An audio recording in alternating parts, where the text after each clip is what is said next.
Eh bien, on va débuter. Donc, bienvenue à la CAF. Et moi, je vais céder tout de suite la parole donc, au directeur de l'URSSAF pour vous présenter donc, cette convention et cet avenant surtout que nous allons signer donc, dans le cadre de la lutte contre la fraude et notamment le travail dissimulé.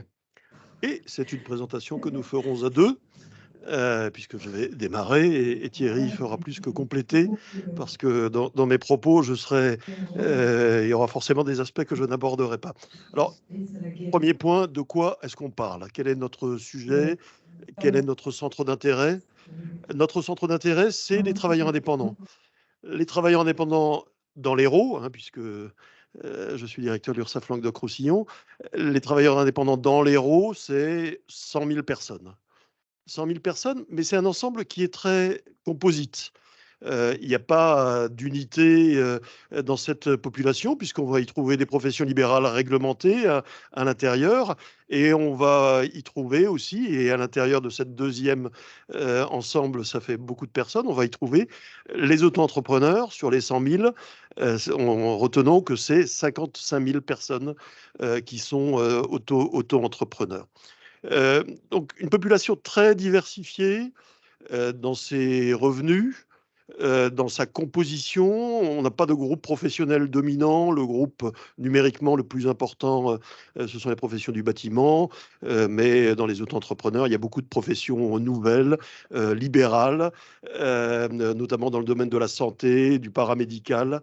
On apprend à connaître des professions tout à fait estimables, telles que l'aromathérapie, etc. Donc, un ensemble très composite, mais avec quand même, il faut le dire, des revenus moyens déclarés qui sont plutôt bas, puisque en revenu moyen déclaré sur la population des auto-entrepreneurs, on est à 6 000 euros de revenus moyens déclarés. Alors, sur cette population, on sait qu'on a des problématiques spécifiques et on a vraiment intérêt, et c'est ce qu'on souhaite faire, et c'est ce qu'on fait, à mener des démarches ciblées sur cette population. Et dans un état d'esprit et dans un but et dans un objectif très simple, notre préoccupation, aussi bien à la CAF qu'à l'URSSAF, c'est d'être dans le juste droit. Que les personnes contribuent à la solidarité nationale à hauteur de leurs revenus réels, mais également, parce que c'est des populations qui souvent ne connaissent pas leurs droits, mais également que pour ceux qui n'utilisent pas leurs droits, nous puissions aller au-devant d'eux. Et c'est dans cet état d'esprit que nous avons travaillé, parce que si aujourd'hui on vous convie à cette signature de convention, on a choisi, avant la démarche nationale, on a choisi avec Thierry Mathieu, avec l'équipe de la CAF, avec l'équipe de l'URSSAF, de travailler sur cette problématique spécifique du juste droit, c'est-à-dire à la fois de la lutte contre la fraude, parce qu'il faut dire les choses comme elles sont, mais aussi le fait d'aller vers les personnes qui n'ont pas leurs droits, de faire en sorte qu'elles aient leurs droits. Et donc pour ce faire, on a engagé des échanges d'informations très ciblés dans cet objectif. Et puis je vais laisser Thierry, maintenant que j'ai planté le décor, nous dire un petit peu comment on travaille et quel est le cadre dans lequel nous travaillons. Tout à fait. Merci François. Et donc, bien sûr, on va continuer à intervenir à deux voix. Ce n'est pas deux monologues successifs.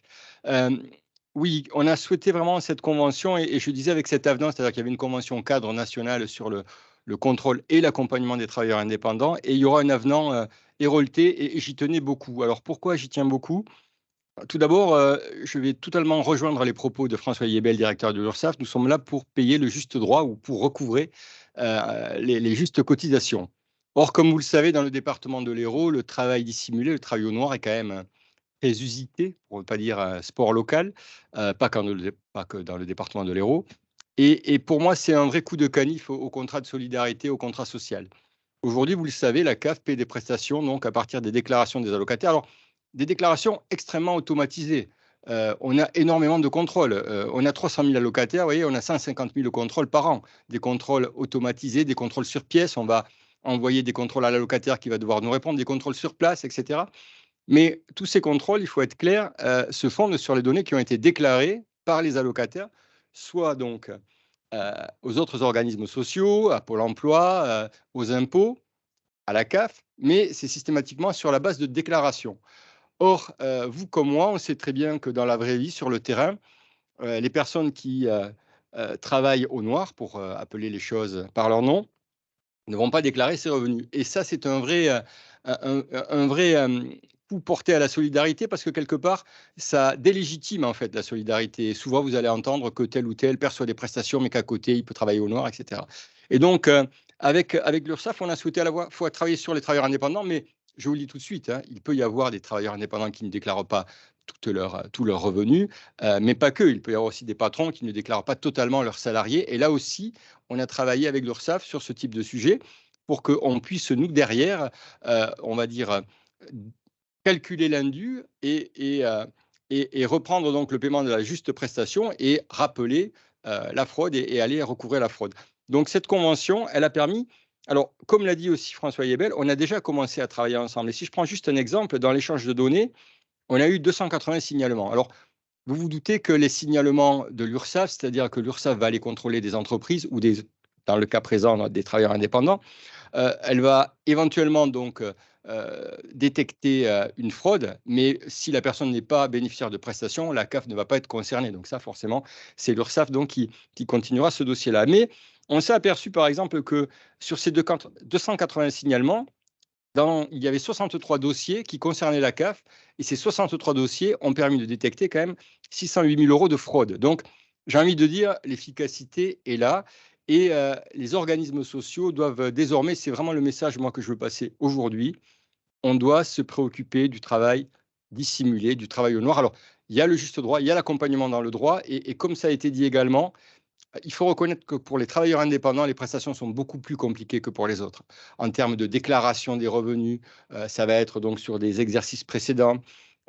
On a même une spécificité sur l'allocation logement où ils commencent à déclarer, on va calculer la prestation au trimestre, ils arrivent à une année complète, on va revenir à N-2. L'année n'est plus complète, on va revenir au trimestre. Donc, il faut admettre que pour eux, la réglementation pour leurs droits est compliquée. Mais nous, ce qu'on ne peut plus soutenir, c'est ces personnes qui bénéficient de prestations alors qu'elles ont des revenus non déclarés par ailleurs. Et cette convention, avec cet avenant, a pour objet euh, de, de, de traiter ce problème-là et de le prendre à la racine, c'est-à-dire traiter ce travail dissimulé. Et on envisage même avec le directeur de l'URSSAF d'avoir des contrôles conjoints dès cet été, de contrôleurs de la CAF, de contrôleurs de l'URSSAF sur le terrain, voilà, puisque vous savez que l'Hérault est un département où l'emploi saisonnier et l'activité saisonnière est importante, et aller sur le terrain, et donc l'URSSAF fera son travail de regarder si la totalité des salaires, si on parle par exemple d'entreprises donc saisonnières, ont été déclarés, et nous, on vérifiera bien que ces personnes ne bénéficient pas de prestations avec des revenus dissimulés. Voilà, donc des actions très, très, très concrètes. Alors, bien sûr, ces échanges s'inscrivent dans un cadre tout à fait légal, puisque RGPD. on respecte parfaitement les règlements européens et les buts dans lesquels nous agissons, les deux buts, à la fois lutte contre la fraude et le juste droit, le bon droit, ces deux buts sont parfaitement couverts par ces conventions. De toute façon, la lutte contre la fraude, fondamentalement, puisque c'est un peu aussi beaucoup mon sujet, la lutte contre la fraude, c'est vraiment un travail qui nécessite un partenariat très très fort. Côté URSSAF, on sera amené à proposer à la presse d'ici quelques semaines, après une conférence de presse ministérielle qui aura lieu fin avril, une présentation de nos résultats de lutte contre la fraude. Je ne résiste pas au fait de vous dire qu'on a fait 50% de plus en 2022 par rapport à 2021, qui était déjà une année en forte progression. Donc on continuera. C'est le cas dans l'Hérault, c'est le cas aussi sur les 4 autres départements de Languedoc-Roussillon.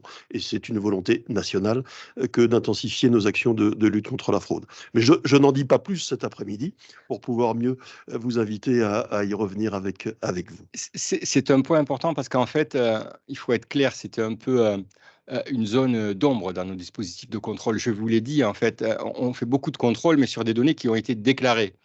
Tout d'un coup, là, on va aller vers des données qui n'ont pas été déclarées. Donc ça me paraît particulièrement important. Nous, on a reçu la Cour des comptes et la Cour des comptes avait insisté il y a 2 ans dans son rapport sur la qualité du niveau de contrôle des CAF. C'est-à-dire qu'en gros, tout ce qu'on peut contrôler, on le contrôlait. Mais ce qui nous manquait clairement à notre arc, la corde qui nous manquait, c'était celle de lutter contre le travail dissimulé. Donc, qui lutte contre le travail dissimulé, contre l'absence de paiement de cotisations sociales qui alimente la solidarité? C'est l'URSSAF. Donc, cette convention, moi, je la vois vraiment sous cet angle-là, avec cet avenant auquel je tenais, et François Yébel le sait, pour qu'on ait cette spécificité qui dise les choses telles qu'elles sont. On avait besoin de ces échanges de données entre l'URSSAF et la CAF, ok, mais nous, on veut aller plus loin et moi, je veux aller jusqu'à des contrôles conjoints, je l'ai dit, et pas uniquement sur les travailleurs indépendants, mais sur toute entreprise qui pourrait payer de manière dissimulée ses salariés et ses salariés bénéficier de prestations indues. Si vous avez des questions. Juste, moi j'aime bien donner une illustration par rapport à ce qu'on fait. Encore une fois, c'est un début. On est déjà, c'est une certaine fierté pour les équipes que d'avoir fait ce démarrage. On souhaite amplifier, et Thierry l'a bien dit. J'aime bien toujours ramener nos résultats à un certain nombre de choses très, très concrètes. J'ai fait un petit calcul. Là, c'est 600 000 euros, c'est pas rien. Une journée d'hospitalisation en soins critiques, c'est 3 000 euros, je crois. Donc voilà, ça nous a permis effectivement déjà de financer, si j'ai bien calculé, 300 journées d'hospitalisation de soins critiques. Et c'est déjà bien. Et on va continuer dans ce domaine parce que ce qu'on fait, c'est aussi beaucoup pour alimenter la solidarité. Mais nous sommes là pour répondre à vos questions.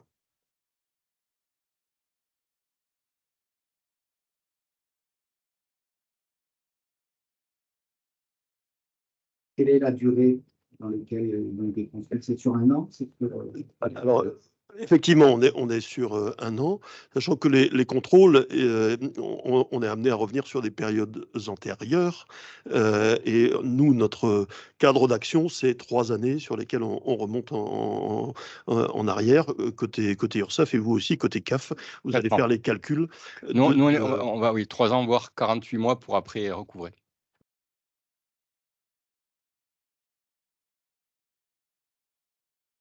On est sur des choses vraiment très, très diversifiées. Je crois qu'on l'a mis dans le dossier. Je crois qu'on a illustré à travers de situations que je vais rappeler. On a effectivement été amené à intervenir sur des entreprises dans lesquelles il y avait des salariés non déclarés et qui, pour autant, percevaient des allocations côté allocation familiale. Et donc, nous, d'une part, on a, à partir de là, procéder à la mise en recouvrement sur la personne de l'employeur des cotisations dues, et vous avez recalculé des prestations de votre côté. Moi, je ne vais pas répondre à la question de typologie de fraudeurs parce que déjà, ce serait discriminer ces personnes-là. Et vous savez comme moi que le travail au noir, il n'y a pas besoin de faire beaucoup de discrimination. Il est quand même assez bien réparti, répandu dans l'Hérault. Vous avez les activités saisonnières, vous avez forcément l'hôtellerie-restauration, vous avez le bâtiment. Et j'insisterai sur un point, les salariés ne sont pas toujours demandeurs. Et c'est souvent l'inverse de ce travail au noir. Alors après, ils se trouvent aussi dans une espèce de double conflit de loyauté, hein, entre à la fois ne pas perdre leur travail et donc peut-être prendre une partie de leur activité au noir. Peut-être ça les intéresse aussi parce qu'ils paient moins d'impôts, parce que pourquoi pas, parce que ça leur permet de bénéficier de prestations, et à la fois déclarer à la CAF donc des revenus plus bas pour avoir des prestations maximisées. Donc il n'y a pas de typologie. Ce qu'il faut dire, c'est qu'aujourd'hui, c'est un angle mort quand même de nos politiques, en tous les cas pour la CAF. C'était un angle mort parce qu'on était très fort sur les contrôles sur place. Donc là, on pouvait trouver du travail dissimulé, mais on n'en faisait peut-être pas suffisamment. On a beaucoup de contrôles automatisés. Donc, il était important d'avoir cette complémentarité avec ceux qui doivent recouvrer les cotisations. Donc, je n'ai pas envie de stigmatiser, mais vous dire que je ne vais pas vous dire qu'il suffit de traverser la rue pour trouver du travail dissimulé, mais c'est relativement facile de trouver du travail dissimulé. Avec une attention, sans aller jusqu'à une typologie, avec une attention particulière qu'on avait moins par le passé, aussi parce que le phénomène s'est beaucoup développé, sur les auto-entrepreneurs. qui sont aussi une source de gris ou de noir. Et donc, avec un effet paradoxal, moi, c'est un sujet sur lequel j'insiste toujours beaucoup, sur cette population d'auto-entrepreneurs, c'est que, quelque part, c'est eux-mêmes qu'ils pénalisent. Pas aujourd'hui, mais demain. Aujourd'hui, on est très attentif au dossier des retraites. Et personnellement, je suis très, très attentif au trimestre de cotisation que se constituent les auto-entrepreneurs. Et quand je sais qu'il n'y en a que 4 sur 10 qui se constituent 4 trimestres de cotisation par an, sur ceux qui déclarent, je suis effrayé de l'avenir qui se présentera pour eux. Je souscris à tout. Départemental qui lutte contre le travail dissimulé, qui permet justement de partager les données. Le CODAF. Le CODAF, nous en sommes membres, tous deux. Parce que le CODAF est inestimable, c'est quelque chose de fantastique. Je l'ai dit tout à l'heure, on ne peut pas travailler dans ce domaine si on ne travaille pas en partenariat. Nous, quand nous menons nos actions, très concrètement, nous avons besoin des forces de police avec nous et de gendarmerie, et je salue aussi leur travail. Mais ce qu'on ne voit pas, c'est que le travail dissimulé, ça n'est pas qu'un sujet de terrain. C'est 10% de terrain, 90% de travail de dossier, de consultation d'éléments bancaires, etc. Et ça s'enrichit aussi avec des éléments d'information que nous avons dans nos systèmes d'information côté CAF et côté URSSAF. Et pour compléter, pour avoir participé à de nombreux CODAF, le CODAF va souvent se concentrer sur des grosses affaires, des grosses fraudes. Moi, ce que j'aimerais dire en tant que directeur de la CAF, c'est qu'aujourd'hui, mon objectif avec cette convention, c'est pas de détecter de grosses fraudes. C'est pas ça mon problème. Moi, mon problème, c'est le travail au noir qui, quelque part, se démocratise. C'est des allocataires qui viennent à l'accueil et qui disent à mes agents d'accueil: « Ah, mais de là à là, j'avais travaillé, mais je n'étais pas déclaré. » C'est-à-dire qui n'ont pas de difficulté à le dire parce qu'ils ne savent pas pourquoi la CAF serait pas contente de cela. Donc, le CODAF, souvent, je me rappelle, il y avait les travailleurs qui arrivaient d'Amérique du Sud. Enfin, il y avait des fraudes très typées, très graves, hein, qu'on soit clair. Et donc là, il y avait besoin de toute une force. Moi, j'ai envie de vous dire, si on fait des contrôles URSSAF-CAF, il n'y aura pas forcément besoin, je le dis devant la responsable du contrôle là-bas, de la gendarmerie ou de la police pour aller contrôler quelques entreprises et constater que les personnes ne sont pas forcément déclarées. Voilà, c'est moi, côté CAF, on a 300 000 allocataires, bénéficiaires de prestations. C'est la fraude du quotidien qui va m'intéresser là. Donc le CODAF, c'était des fraudes beaucoup de plus grande ampleur. Voilà. Je souscris tout à fait et je renforce ce que je disais, c'est que le travail administratif en lutte contre la fraude, le travail d'exploitation, c'est devenu la base et très souvent, on n'a pas besoin d'aller sur le terrain pour faire un certain nombre de constatations qui vont nous permettre de redresser et de transmettre les éléments de nos redressements à nos collègues de la CAF.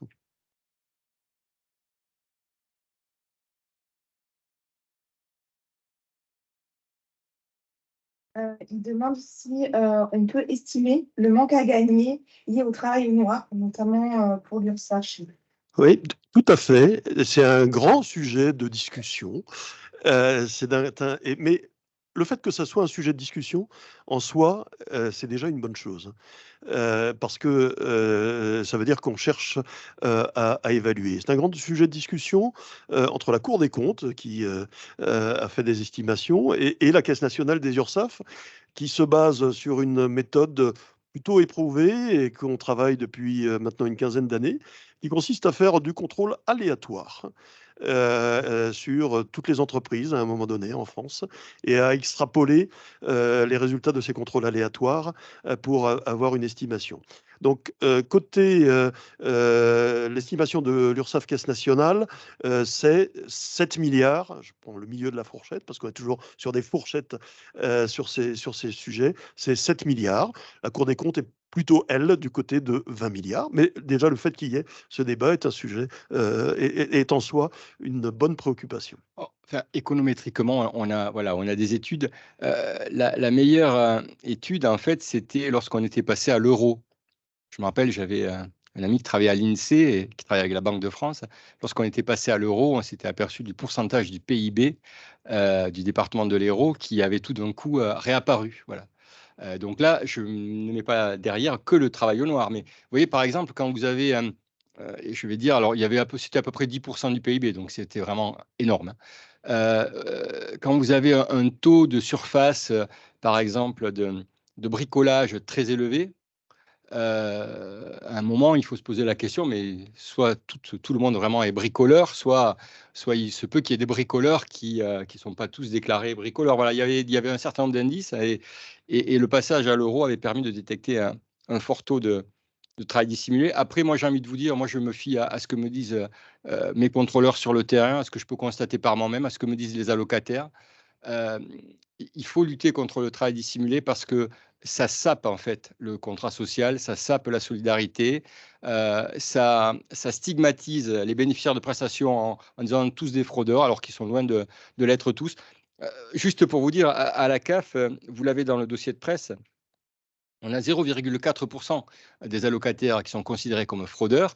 Et je peux vous dire que lorsqu'on les trouve, on s'occupe de leur situation, puisqu'on a 11 millions de fraudes détectées et on va avoir 1,1 million de pénalités. Donc, il y aura 10% de pénalités. Donc, on va recouvrir à la fois la fraude, parce qu'on la recouvre à plus de 65% à 4 ans, et on va recouvrer en plus la pénalité. Donc, on est dur avec les fraudeurs, mais pour autant, notre travail, c'est d'aller, comme ça a été dit aussi, accompagner nos allocataires pour bénéficier de la totalité de leurs droits et les accompagner sur les minima sociaux comme les autres prestations.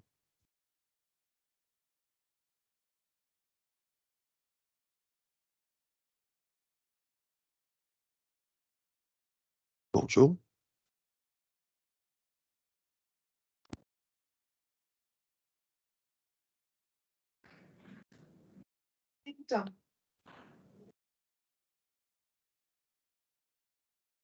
Bonjour. Si vous pouvez nous formuler votre question. Alors, bonjour, moi j'ai une question. Vous m'entendez?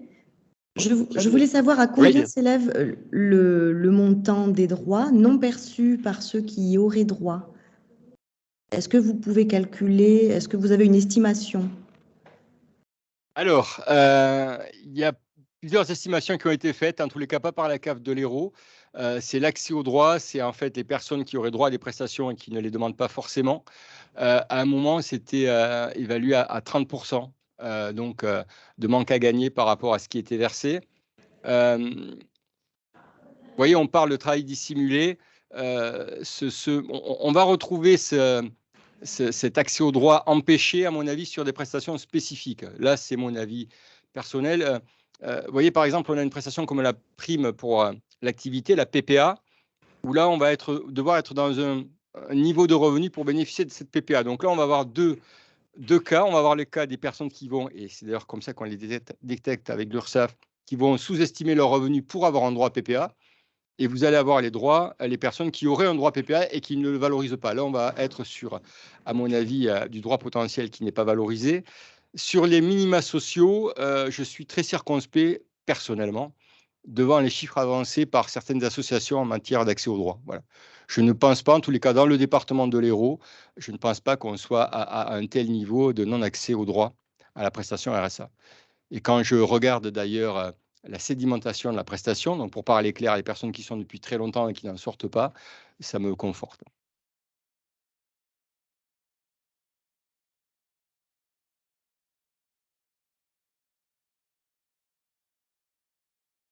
Voilà. À votre disposition pour d'autres questions à tout moment. Simplement je veux simplement dire, Thierry rajoutera peut-être un mot de conclusion. D'abord, vous remercier d'être avec nous cet après-midi en présentiel ou à distance. Et puis vous dire que ces efforts, c'est pas du one shot. On va les poursuivre. Côté URSSAF, je vous donne rendez-vous pour vous dire à quel point on a déjà progressé sur ces sujets avec tous nos partenaires. Et puis pour vous dire qu'on va continuer à travailler sur ce sujet et y mettre plus de moyens, parce que c'est aussi des moyens qu'il faut pour arriver à des résultats. Pour la CAF, donc le thème aujourd'hui, c'était le contrôle, hein, donc on vous parle de contrôle. Après, il n'y aura pas de difficulté à vous parler d'accès aux droits, de relations de service, de réponse au téléphone, de réponse au dossier, parce que notre mission première, c'est de payer les prestations en temps et heure et d'accompagner nos partenaires, notamment sur les dépenses d'action sociale. Mais il faut souligner que tout ce qu'on fait n'est légitime que si on le fait pour les personnes qui ont ce droit. Voilà. Et là, quand on voit que le contrat peut être abîmé, notamment par du travail dissimulé, on se doit d'être responsable et de faire notre travail qui est de payer le juste droit. Voilà ce que je peux dire. Et on continuera également. Donc, il y aura idem pour la CNAF, une conférence de presse concernant la lutte contre la fraude, je crois, au printemps, comme chaque année, et qu'on relaiera au niveau local. Merci également. On va signer maintenant. Eh oui.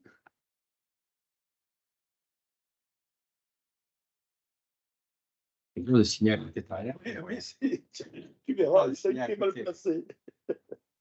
Ça va, on va respecter chacun notre place.